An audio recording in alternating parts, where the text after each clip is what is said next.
Join our family of creators. Your support means the world to us. Subscribe now to the Content Creator channel. Your support keeps us motivated and helps us bring you fresh, exciting content every week. Hit that subscribe button and be part of our journey. Whether you are filling up your car with gas, buying groceries for your family, or planning for retirement, the decisions made in Washington have a direct and undeniable impact on your daily life. The numbers you hear on the news, GDP growth, inflation rates, unemployment figures, are not just abstract concepts for economists to debate. They translate into the price of milk, the size of your paycheck, and the security of your job. This is the fundamental connection between politics and your personal finances. Today, on August 15, 2025, we find ourselves at a critical juncture, navigating a new chapter of economic policy under President Donald Trump. The economic landscape we face today is a complex tapestry woven from the threads of past challenges and present policies. At the heart of President Trump's 2025 economic vision lies a three-pronged strategy designed to stimulate domestic industry, put more money into the hands of consumers, and reassert American economic dominance.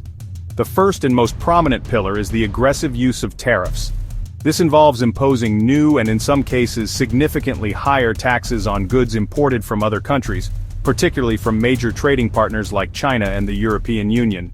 The stated goal is to make foreign products more expensive, thereby encouraging American consumers and businesses to buy domestically produced goods.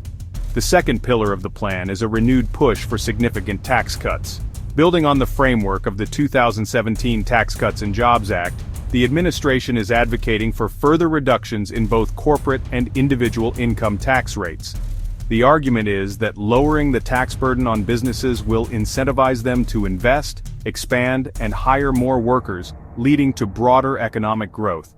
The third, and perhaps most headline-grabbing component, is the proposed distribution of direct economic rebates or stimulus checks to American households. Reminiscent of the payments issued during the COVID-19 pandemic, this policy is designed to provide immediate financial relief and inject a powerful dose of spending directly into the economy. The centerpiece of President Trump's economic strategy is the broad application of new tariffs, which are essentially taxes placed on goods imported from other countries. The administration has championed these as a crucial tool for protecting American industries and jobs. The logic is straightforward. By making foreign products more expensive, tariffs are intended to make American-made alternatives more competitive in the marketplace. However, this strategy presents a significant and immediate challenge for the average American consumer. When tariffs are imposed, the foreign manufacturer doesn't simply absorb the cost. Instead, that cost is typically passed down the supply chain, from the importer to the wholesaler to the retailer, and finally, to the consumer in the form of higher prices. The impact of these tariffs extends beyond the price tags on store shelves. Many American manufacturers, the very businesses the policy is meant to protect, rely on imported raw materials and components to create their final products. Tariffs on these essential parts increase the cost of production for the American company, making it harder for them to compete both at home and abroad. Another cornerstone of the 2025 economic agenda is the implementation of Tax Cuts 2.0, a plan that seeks to expand upon the tax reductions enacted in 2017. By lowering the tax rates for corporations, the theory goes, businesses will have more capital available to reinvest in their operations. This could mean building new factories, upgrading technology, expanding research and development, and most importantly, hiring more workers. For individual taxpayers, the plan also promises relief. Proposed reductions in personal income tax rates aim to leave more money in the paychecks of working families. This increase in disposable income is intended to have a dual effect. First, it provides households with more financial breathing room to cover expenses, pay down debt, or build savings. Second, it is expected to stimulate consumer spending, which is a major driver of the U.S. economy. However, this approach is not without significant risks and criticisms. One of the most pressing concerns is the impact on the national debt. Tax cuts, by definition, reduce the amount of revenue the government collects. At a time when the national debt is already at historic highs, a further reduction in government income could lead to even larger annual deficits.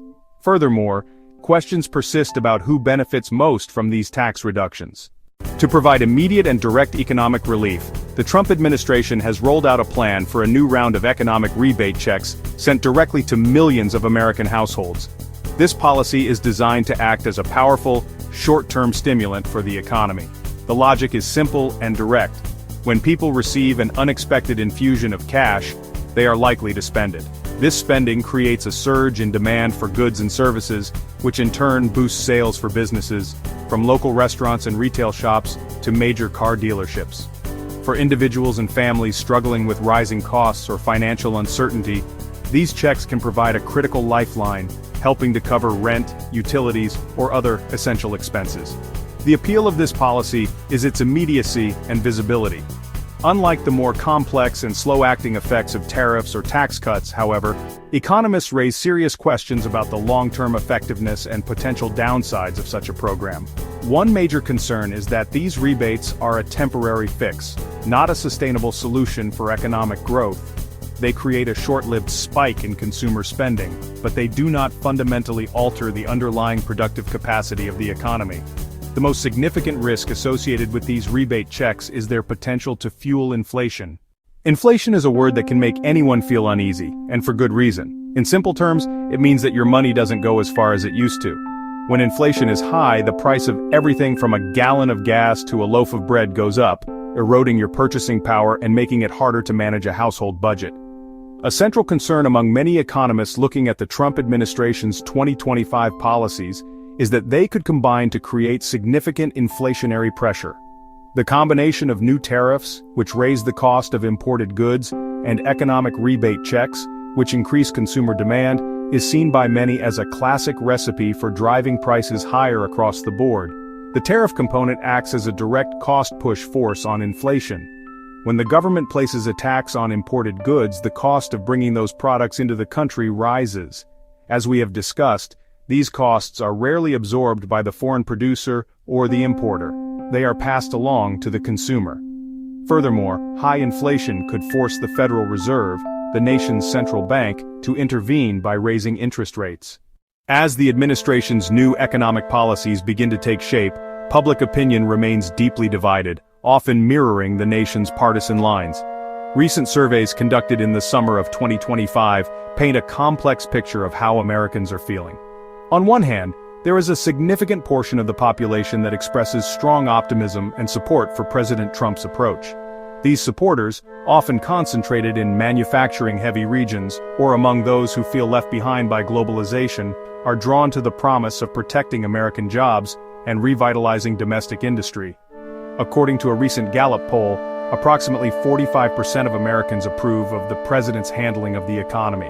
On the other side of the spectrum, a slightly larger segment of the population expresses deep skepticism and concern. A recent CNN SSRS poll found that 52% of Americans disapprove of the current economic strategy, fearing that it will lead to higher inflation and damage international relationships. This group is particularly worried about the impact of tariffs on their cost of living. Beyond the immediate concerns about inflation and consumer costs, a number of economic experts and institutional watchdogs are raising a more fundamental alarm about the administration's approach. Their worries center on the integrity and independence of key economic institutions, particularly the Federal Reserve. The Federal Reserve, or the Fed, is the central bank of the United States, and its primary mandate is to maintain stable prices and maximize employment. To do this effectively, it has historically operated with a significant degree of independence from political pressure, allowing it to make difficult decisions, like raising interest rates to fight inflation, without fear of short-term political consequences. President Trump has been publicly critical of the Federal Reserve's leadership, suggesting that its decisions should be more aligned with his administration's growth objectives.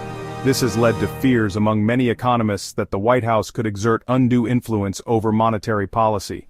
If the Fed were pressured to keep interest rates low to support a short-term economic boom, even in the face of rising inflation, it could lead to disastrous long-term consequences.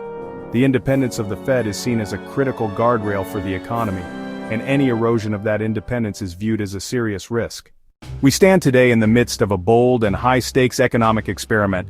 President Trump's 2025 agenda, with its potent mix of protective tariffs, deep tax cuts, and direct consumer rebates, represents a decisive break from the economic consensus of the past generation.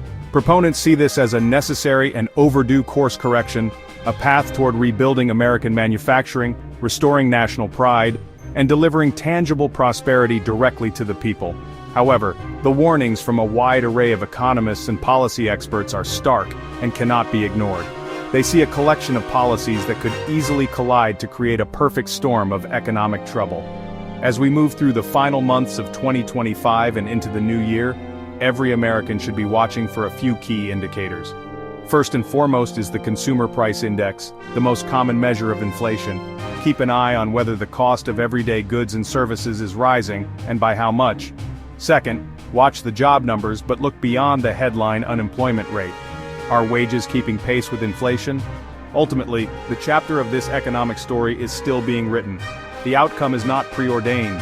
It will be shaped by global reactions, by the decisions of businesses and consumers, and by the response of independent institutions like the Federal Reserve. Is the 2025 economy a ticking time bomb poised to detonate into a crisis of inflation and debt, or is it the powerful engine of a new American boom? The answer will unfold not in political speeches but in the price at the pump, the total on your grocery bill, and the balance in your bank account. For now, the nation holds its breath, watching and waiting to see which path we are on.